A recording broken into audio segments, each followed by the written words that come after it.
அடுத்த நொடியே சுப்ரீம் குடும்பத்தினரும் கிருஷ்ணாவும் அங்கிருந்து கிளம்பினர். அவர்கள் இனி ஒரு நொடி கூட சிவாவின் முகத்தை பார்க்க விரும்பவில்லை. சிவா நீதிமன்றத்திற்கு வெளியே வந்தவுடனேயே ஒரு லக்ஸுரி கார் நீதிமன்றத்தின் முன்பு வந்து நின்றது. காரின் கதவு திறந்தது. தலையில் ராஜ தலைப்பாகை அணிந்தபடியே காரிலிருந்து ஒருவர் இறங்கினார். சிவாவை நேரில் கண்டதும் அவர் மகிழ்ச்சியில் திளைத்தார். ஹெட் குவார்ட்டர்ஸில் நிலைமை மிகவும் மோசமாக இருந்தது. எல்லா பக்கத்திலும் கன் ஃபயரிங் சவுண்ட் எதிரொலித்தது. ஒரு காலத்தில் அந்த கேம்பெயின் மேஜராக இருந்த சிவா இப்போது மீண்டும் களத்தில் இறங்கிவிட்டார். வந்தவுடனேயே சிச்சுவேஷனை ஹேண்டில் பண்ண ரெடியாகிவிட்டார். அப்போனன்ட் சைடில் இருந்து சில சோல்ஜர்ஸ் உள்ளே ஊடுருவி விட்டார்கள் என்பதை தெரிந்து கொண்டார். அவர்கள் ஆர்ட்டிலரி ஸ்டோரை கொள்ளையடிக்க சென்று கொண்டிருந்தார்கள். அதை புரிந்து கொண்ட ஒரு சோல்ஜர், மேஜர், அவங்க ஆர்ட்டிலரி ஸ்டோருக்கு போறாங்க. அவங்க மட்டும் அதை கொள்ளையடிச்சிட்டாங்கன்னா நார்த் ஈஸ்ட் பார்டர் கம்ப்ளீட்டா டேஞ்சர் சோனுக்கு போயிடும் என்று சொல்ல சிவா ஜாக்கெட்டை கழட்டிவிட்டு தன்னுடைய மசில் பாடியை காட்டியபடி அட்டாக்குக்கு ரெடியானார். ஷோல்டரை முறுக்கியபடி, அதை கொள்ளடிக்கிற அளவுக்கு இங்க யாருக்கு கட்ஸ் இருக்குன்னு பார்த்துடுவோம் என்று சொல்லிவிட்டு அந்த சோல்ஜரை பார்த்து கண் சிமிட்டினார். அதை பார்க்கும்போது அந்த சோல்ஜருக்கு மிகவும் ஆச்சரியமாக இருந்தது. சிவா அந்த அட்டாக்கை அசால்ட்டாக லெப்ட் ஹேண்டில் டீல் செய்து கொண்டிருந்தார். அவன் கொஞ்சம் கூட டென்ஷனாகவே இல்லை. அவன் முகத்தில் நம்பிக்கை தெரிந்தது. அவனை பார்க்கும்போது அருகில் இருந்த சோல்ஜருக்கும் மோட்டிவேஷனலாக இருந்தது. சிவா சில சோல்ஜர்களை அழைத்துக் கொண்டு நேரத்தை வீணாக்காமல் ஆர்ட்டிலரி ஸ்டோரை நோக்கி சென்று கொண்டிருந்தார்கள். அப்போது ஒரு டர்னிங்கில் திரும்பும்போது சில அப்போனன்ட் ஸ்டோரை நெருங்குவதை பார்த்த சிவா சடனாக பேக் அடித்து சுவற்றின் வளைவில் மறைந்து கொண்டார். அவனை பார்த்து மற்ற சோல்ஜர்களும் அவனுக்கு பின்னால் மறைந்து கொண்டார்கள். அப்போனன்ட்ஸ் மொத்தம் 6 பேர் இருந்தார்கள். சிவா தனக்கு பின்னால் இருந்த சோல்ஜர்களிடம் ஜாடையாக 6 பேர் இருப்பதை தெரியப்படுத்தினார். பிறகு அவன் எந்த சத்தமும் இல்லாமல் தன் இடுப்பில் இருந்து ஒரு கத்தியை எடுத்து அருகில் இருந்த ஃபியூவல் கேன் மீது ஓட்டை போட்டான். அது லீக் ஆக ஆரம்பித்தது. பின் அவன் ஒரு கனமான துப்பாக்கியை எடுத்து கூரையை நோக்கி குறிவைத்து ஷோ டைம் என்று சொல்லிவிட்டு ஷூட் பண்ணினான். துப்பாக்கி சத்தம் கேட்டு எதிரிகள் எல்லோரும் திரும்பி பார்த்தார்கள். ஆனால் அங்கே யாருமே இருப்பதாக தெரியவில்லை. அவர்களுக்குள் அங்க யாரோ இருக்காங்க என்று சொல்லிக்கொண்டே மெதுவாக அந்த பாதையில் நடந்து வந்தார்கள். அவர்கள் கையில் துப்பாக்கியை பிடித்திருந்தார்கள். சிவா கூலாக தன் பாக்கெட்டில் இருந்து ஒரு சாக்லேட்டை எடுத்தார். இந்த சண்டை நேரத்தில் அவன் சாக்லேட் சாப்பிட போகிறானா என்று அவனோடு வந்த சோல்ஜர்ஸ் நினைத்து கொண்டிருந்தார்கள். ஆனால் அது சாக்லேட் அல்ல, அது சக்தி வாய்ந்த ஒரு மினி பாம். சிவா அவர்களுக்காக காத்து கொண்டிருக்க அவர்களில் ஒருவர் அந்த டர்னிங்குக்கு அருகில் வந்ததை உணர்ந்தவுடன் சிவா மினி பாமை தூக்கி போட்டார். அது வெடிக்க முதலில் வந்த 2 பேர் தூக்கி வீசப்பட்டார்கள். அதை பார்த்து பின்னால் வந்த 4 பேரும் உஷாராகிவிட்டார்கள். சிவா சடனாக அவர்களுக்கு எதிரில் நிற்க அவர்கள் கோபமாக சிவாவை நோக்கி ஓடி வந்தார்கள். ஓடி வந்த வேகத்தில் தரையில் ஃபியூவல் இருப்பதை பார்க்காமல் வழுக்கிவிட அவர்கள் கையில் இருந்த துப்பாக்கி பறந்து விட்டது. எனிமீஸ் அதில் வழுக்கி ஒருவர் மீது ஒருவர் விழுந்தார்கள்.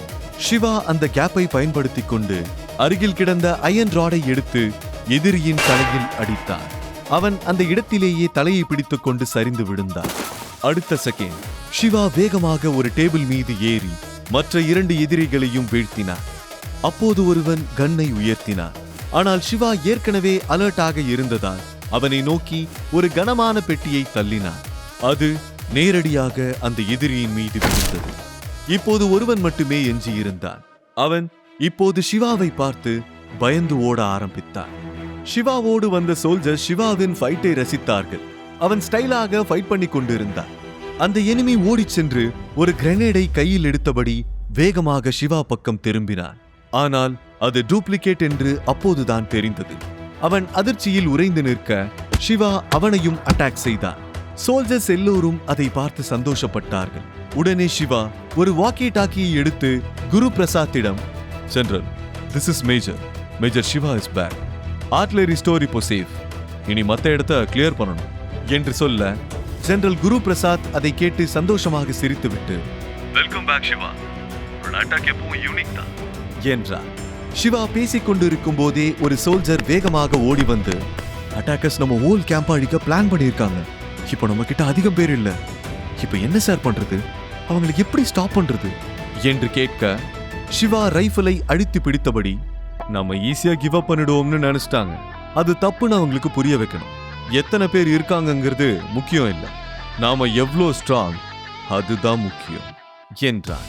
அதை கேட்டு சில ஓல்ட் சோல்ஜர்ஸ் முன் வந்து, மேஜர், அவங்கள நாங்க பாத்துக்கிறோம், நீங்க இங்க இருந்து தப்பிச்சு போயிடுங்க, நீங்க இந்த நாட்டுக்கு கண்டிப்பா தேவை என்று சொல்ல சிவா சிரித்துவிட்டு, நான் ஓடி ஒளிர ஆள் இல்ல, அப்படித்தான் நான் உயிர் வாழணும்னு எந்த அவசியமும் இல்ல, எதுவா இருந்தாலும் ஃபேஸ் பண்ணி பார்த்துடலாம், நாட்டுக்காக போராடும் போது உயிர் போறத நான் பெருமையா நினைக்கிறேன் என்றார். பட் சார், நம்ம கிட்ட ஆளுங்கெல்லாம் கம்மியா இருக்கும், வெப்பன்ஸும் கம்மியா இருக்கு, அப்புறம் எப்படி அவங்கள சமாளிக்கிறது என்று கேட்க, சிவா தன்னுடைய சட்டை பையிலிருந்து ஒரு சிறிய கத்தியை எடுத்து, வெப்பன்ஸை விட தைரியம் தான் ரொம்ப முக்கியம், நான் இருக்கிற வரைக்கும் இந்த கேம்புக்கும் சரி நம்ம நாட்டுக்கும் சரி எதுவும் ஆக விட மாட்டேன், என் கூட வர விருப்பம் இருக்கவங்க எல்லாம் வரலாம், மத்தவங்க இப்பவே பேக் டோர் வழியா எஸ்கேப் ஆகி போயிடலாம் என்றார். வீரர்கள் ஒருவரை ஒருவர் பார்த்து கொண்டார்கள். பின்னர் எல்லோரும் கோரஸாக, "We are ready, Major" என்றார்கள். இதை நாம மறக்க முடியாத வெற்றியாக்கி காட்டுவோம் என்று சொல்ல எல்லோரும் கோரஸாக, "ஜெய் ஹிந்த்" என்று சத்தமாக சொன்னார்கள். அதே நேரம் ஹெட் குவார்ட்டர்ஸின் கண்ட்ரோல் ரூமில் புதிதாக உருவாகி இருக்கும் இளம் தீவிரவாதிகள் கும்பலின் 2 கமாண்டோக்கள் கண்ட்ரோல் ரூமுக்கு வெளியே நின்று மிரட்டிக் கொண்டிருந்தார்கள். அவர்களோடு இன்னும் சில தீவிரவாதிகளும் இருந்தார்கள். "தப்பிக்கணும்னு நினைக்காதீங்க ஜெனரல், அது வேஸ்ட், ஒழுங்கா சரண்டர் ஆயிடுங்க" என்று டேவிட் சொல்ல, "நீங்க இங்க தான் ஒளிஞ்சிருக்கீங்கன்னு எங்களுக்கு நல்லா தெரியும், சோ ஒழுங்கா சரண்டர் ஆயிடுங்க, இல்லனா விளைவுகள் ரொம்ப மோசமா இருக்கும்" என்றான் ஜோயல். அப்போது திடீரென ஒரு விசித்திரமான குரல் வந்தது. "ஒருவேளை சரண்டர் ஆக முடியாதுன்னு சொன்னா என்ன பண்ணுவீங்க?" என்று கேட்க டேவிடும் ஜோயலும் திரும்பி பார்த்தார்கள். ஆனால் அங்கே யாருமே இருக்கவில்லை. அப்போது திடீரென சிவா ரூஃபில் இருந்து குதித்து அவர்களுக்கு எதிரில் வந்து நின்றார். அவனை பார்த்தவுடன் அவர்கள் இருவருக்கும் தூக்கி வாரி போட்டது. "யார் நீ?" என்றான் டேவிட். ஜோயல் கோவமாக, "இத்தனை நாள்ல உன்னை நான் இங்க பார்த்ததே இல்லையே, சாகிறதுக்காக தான் இங்க வந்தியா?" சிவா அவர்களிடம், "வேண்டாம், நீங்கெல்லாம் எனக்கு எதிரியே கிடையாது, ஒழுங்கா போயிடுங்க, அதுதான் உங்களுக்கு நல்லது" என்றான். டேவிடும் ஜோயலும் ஒருவரை ஒருவர் பார்த்து கொண்டார்கள். இருவரும் கைகளை கோர்த்து கொள்ள டேவிட் அவனை அட்டாக் செய்ய ஆரம்பித்தார். டேவிடும் ஜோயலும் கிட்டத்தட்ட ஒரே மாதிரி தான் இருந்தார்கள். இருவரும் ஒன்றாக ஃபைட் செய்தார்கள். ஒரே மாதிரி ட்ரெஸ் போட்டிருந்தார்கள். அவர்கள் அதில் மிகவும் எக்ஸ்பர்ட்டாக இருந்தார்கள். அவர்களை ஜெயிப்பது அவ்வளவு ஈஸியாக தெரியவில்லை. அவர்கள் பல டெக்னிக்கை பயன்படுத்தினார்கள். அதற்குள் எல்லா சோல்ஜர்களும் அந்த இடத்திற்கு வந்துவிட்டார்கள். ஆனால் சிவா அசால்ட்டாக அவர்கள் இருவரையும் டீல் செய்தார்.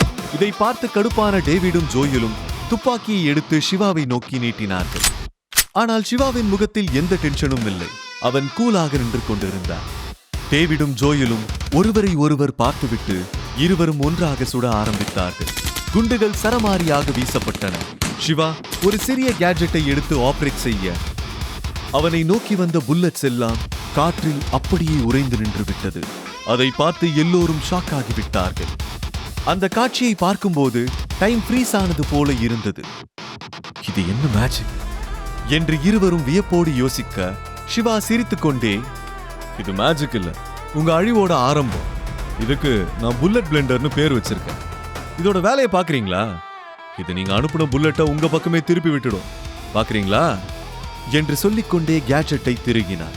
அந்த இடத்தின் மேக்னெட்டிக் ஃபீல்ட் ஆக்டிவேட் ஆகி எல்லா புல்லட்ஸும் எதிரிகளை நோக்கி திரும்பியது. ஜோயலும் டேவிடும் பயந்து விட்டார்கள். ஆனால் புல்லட்ஸ் அவர்களை கடந்து சென்று பின்னால் சுவற்றின் மீது பாய்ந்தது. யாருக்கும் காயம் ஏற்படவில்லை. அது ஒரு எச்சரிக்கையாக இருந்தது. எதிரிகள் அதை பார்த்து திகைத்து விட்டார்கள். ஆனால் அவர்கள் ஓயவில்லை. மற்ற சோல்ஜர்ஸ் எல்லோரையும் அட்டாக் பண்ண ஆரம்பித்தார்கள். அதற்கு மேல் சிவா அவர்களை விட தயாராக இல்லை.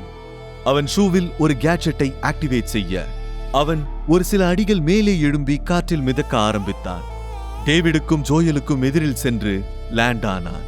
அவர்கள் இருவருக்கும் தப்பிக்க வாய்ப்பே இல்லை. இதெல்லாம் சிவா அவனாகவே உருவாக்கிய கேட்ஜெட்ஸ். இது போர் சமயங்களில் அவனுக்கு உதவியாக இருக்கும். இதனால்தான் அவனுடைய எனிமீஸ் அவனுக்கு ஃப்ளையிங் மேஜர் என்று சிறப்பு பெயர் வைத்திருந்தார்கள். டேவிட் ஆச்சரியத்தோடு அவனை பார்த்து, நீதான் ஃப்ளையிங் மேஜரா? உன்னதான் நான் ரொம்ப நாளா தேடிக்கிட்டு இருந்தேன் என்று சொல்ல, சிவா சிரித்துக்கொண்டே, "ஆமா, அது நான் தான். நீ எதுக்காக என்ன தேடுற?" என்றான். டேவிடும் ஜோயலும் ஒருவரை ஒருவர் பார்த்து சிரித்தார்கள். "அது பழைய கதை. உன்னை கொல்லணுங்கிறது தான் எங்க ஒரே நோக்கம். ஆனா நீதான் ஓடி ஒளிஞ்சுக்கிட்டிய மேஜர்" என்றான். உண்மையை சொல்ல வேண்டும் என்றால் சிவாவிடம் இருந்த கேட்ஜெட்களும் டெக்னாலஜிகளும் டேவிட் மற்றும் ஜோயலை ஆச்சரியப்படுத்தியது. அவர்கள் இருவரும் சிவாவுக்கு முன் நார்மலாக நின்று கொண்டிருந்தார்கள். ஆனால் அவர்களுடைய முகத்தில் ஒரு வித்தியாசமான ரியாக்ஷன் தெரிந்தது. ஜோயல் பாக்கெட்டில் இருந்து ஒரு பொருளை எடுத்து ஓபன் செய்து சிவா மீது ஸ்ப்ரே செய்தார். அதை முகர்ந்ததும் சிவாவுக்கு போதையாக இருந்தது. அது 2 நிமிடங்கள் மட்டுமே ஒருவரை போதையாக்கும். அந்த கேப்பை பயன்படுத்திக் கொள்ளலாம் என்று நினைத்த டேவிட் சீரியஸாக கில்லும் என்று சத்தமாக சொல்ல இருவரும் சிவாவை அட்டாக் செய்ய ஆரம்பித்தார்கள். ஜோயலும் டேவிடும் மாஸ்க் போட்டு இருந்ததால் அந்த ஸ்ப்ரே அவர்களை ஒன்றும் செய்யவில்லை. ஜோயல் விரைவாக ஒரு குத்து விட்டார். அது சிவாவின் தோளில் பட்டது. சிவா ஒரு அடி பின் வாங்கினார். பின் மீண்டும் சமநிலைக்கு திரும்பினார். ஒருமுறை தோலை குலுக்கி மீண்டும் ரெடி போஸில் வந்து நின்றார். சிவா நினைத்தால் அவர்களை சுலபமாக காலி செய்து விடுவார். ஆனால் அவர்களை உயிரோடு பிடிக்க வேண்டும் என்று போராடினார். நான் உங்க 2 பேரையும் உயிரோடு பிடிக்கணும்னு ஆசைப்படுறேன். இன்னும் டைம் இருக்கு, அதுக்குள்ள அரெஸ்ட் ஆயிடுங்க, இல்லனா விளைவுகள் ரொம்ப மோசமா இருக்கும் என்றார். ஆனால் டேவிடும் ஜோயலும் அவன் சொல்வதை கேட்பதாக இல்லை. டேவிட் ஒரு பெரிய கத்தியை கையில் எடுத்து விட்டார். கண்ணிமைக்கும் நேரத்துக்குள் அது சிவாவின் மார்பை தாக்கியது. சோல்ஜர்ஸ் எல்லோரும் ஷாக் ஆகிவிட்டார்கள். சிவா பின்னோக்கி தள்ளி சென்று விழுந்தார். ஆனால் மீண்டும் உடனடியாக எழுந்து நின்றார். அவர்கள் இருவரும் ஒரே மூளையாக செயல்பட்டார்கள். அதனால் ஒரே நேரத்தில் ஒரே மாதிரியான 2 தாக்குதல்களை சமாளிக்க சற்று சிரமமாக இருந்தது. ஜோயலின் அட்டாக் வேகமாக இருந்தது. சிவா இப்போது போதையில் இருப்பதால் அவன் தப்பிப்பது கடினமாக இருந்தது. சோல்ஜர்ஸ் அவனுக்கு உதவி செய்ய நினைத்தார்கள். ஆனால் அதற்குள் டேவிடின் ஆட்கள் அவர்களோடு சண்டை போட ஆரம்பித்து விட்டார்கள். சிவா தன்னுடைய இன்னொரு கேட்ஜெட்டை பயன்படுத்த நினைத்தார். ஆனால் அதற்குள் டேவிட் அவனது கைகளை பிடித்துக் கொண்டார். இனிமே உன்னோட கேட்ஜெட்ஸ் எதுவும் வேலை செய்யாது என்று பற்களை கடித்தார். ஜோயல் மீண்டும் சிவாவை உதைத்தார். அது சிவாவின் தாடையில் பட்டது. சிவா கீழே விழுந்து விட்டார். அவன் வாயிலிருந்து ரத்தம் வர ஆரம்பித்தது. டேவிட் ஜோயல் அவனை சூழ்ந்து கொண்டு அவனை தொடர்ந்து அட்டாக் செய்தார்கள். பின் அவனிடம், உன்னோட கேட்ஜெட்டும் நுட்பங்களும் ரொம்ப அபாரமா இருக்கு, இதுக்கு மேல நீ எங்க விஷயத்துல தலையிட முடியாது, ஆட்டம் முடிஞ்சிடுச்சு என்றான். இதை சொல்லிவிட்டு ஜோயல் சிவாவை நோக்கி நகர்ந்தார். அவன் கையில் ஒரு பெரிய கத்தி இருந்தது. அதை அவன் கையில் பிடித்தபடி கோவமாக, உனக்கு இனிமே தப்பிக்க வழியே இல்ல என்றான். தரையில் படுத்திருந்த சிவா மெதுவாக கண்களை திறந்து பார்த்தான். அவன் முகத்தில் ஏதோ ஒரு பிரகாசம் தெரிந்தது. அவன் மெதுவாக எழுந்து நின்றான். இத்தனைக்கு பிறகும் அவன் மயங்காமல் இருப்பது அவர்களுக்கு ஆச்சரியமாக இருந்தது. சிவா தன் பாக்கெட்டில் இருந்து 2 சிறிய ஷார்ப்பான கத்திகளை எடுத்து சண்டையிட தயாராக நின்றான். வா, வந்து உன் பலத்தை காட்டு என்றான். ஜோயல் தனது கையில் இருந்த கத்தியை உயர்த்தினார். சிவாவை தாக்குவதற்காக அவனை நோக்கி வேகமாக பாய்ந்தான். சிவா விரைவாக தன் கைகளை காற்றில் சுழற்றி கத்தியை வீசினார். கத்தி வேகமாக சென்றது. அது அவனுடைய கையில் பட்டது. உடனே அவன் கையில் இருந்த நீளமான கத்தி தரையில் விழுந்து விட்டது. டேவிட் இதை பார்த்து கோவப்பட்டு, போதும் மேஜர், நிறுத்திக்க, இதெல்லாம் வீண் முயற்சி என்று கத்தினான். இதை சொல்லிக்கொண்டே அவனும் சிவாவை நோக்கி பாய்ந்தான். ஆனால் சிவா மற்றொரு கத்தியை எடுத்தான். அந்த கத்தி டேவிட் காலில் சிக்கிக் கொண்டது. இதனால் அவன் பேலன்ஸ் இல்லாமல் கீழே விழுந்து விட்டான். பிறகு சிவா மெதுவாக எழுந்து நின்றான். நான் உங்க கூட சண்டை போடுற மூட்லயே இல்லைன்னு சொன்னேன், ஆனா நீங்க தான் என்ன கட்டாயப்படுத்தினீங்க. இந்த ஃப்ளையிங் மேஜரால என்ன பண்ண முடியும்னு நான் உங்களுக்கு காட்டுறேன் என்றான். மீதமுள்ள வீரர்கள் பயந்தார்கள். சீக்கிரமா இங்கிருந்து ஓடிருங்க, இவன் ரொம்ப டேஞ்சரஸ் என்று கத்தினான். ஆனால் சிவா அவர்களுக்கு தப்பிக்க வாய்ப்பு கொடுக்கவில்லை. அவன் தன்னுடைய 2 கத்திகளையும் கையில் எடுத்து விரைவாக எதிரிகளை நோக்கி பாய்ந்தான். அவனுடைய மூவ்மெண்ட்ஸ் ஒவ்வொன்றும் வேகமாகவும் துல்லியமாகவும் இருந்தது. எதிரிகளுக்கு தப்பிக்க வாய்ப்பே கிடைக்கவில்லை. ஒருவர் பின் ஒருவராக குறிவைத்துக் கொண்டே இருந்தான். அவனுடைய திறமையை பார்க்கும்போது அவன் மனிதர்களை கொல்வது போல இல்லை, வீடியோ கேம் விளையாடுவது போல இருந்தது. சிவாவுடன் வந்த வீரர்கள் இதை பார்த்து ஆச்சரியப்பட்டார்கள். அவர்களில் ஒருவர், ஃப்ளையிங் மேஜர் திரும்பி வந்தாச்சு என்று சத்தமாக கத்தினார். மற்றொரு வீரன் பெருமையோடு, ஆமா, நான் இவரை பத்தி நிறைய கேள்விப்பட்டிருக்கேன் என்றார். சிவா கடைசியாக எல்லா எதிரியையும் முடித்துவிட்டு தன்னுடைய கத்தியை இடுப்பில் தொங்கவிட்டார். அவன் தனது வீரர்களை பார்த்து புன்னகையோடு, வாங்க, இப்பவே நாம ஜெனரல் குரு பிரசாத்தை கண்டுபிடிக்கணும், நம்ம வேலை இன்னும் முடியல என்றார். எல்லா வீரர்களும் உற்சாகமாக மேஜரோடு சென்றார்கள். முழு கதையையும் கேட்டு மகிழ பாக்கெட் FM ஏப்பை டவுன்லோட் செய்யுங்கள். லிங்க் டிஸ்கிரிப்ஷனில் கொடுக்கப்பட்டுள்ளது.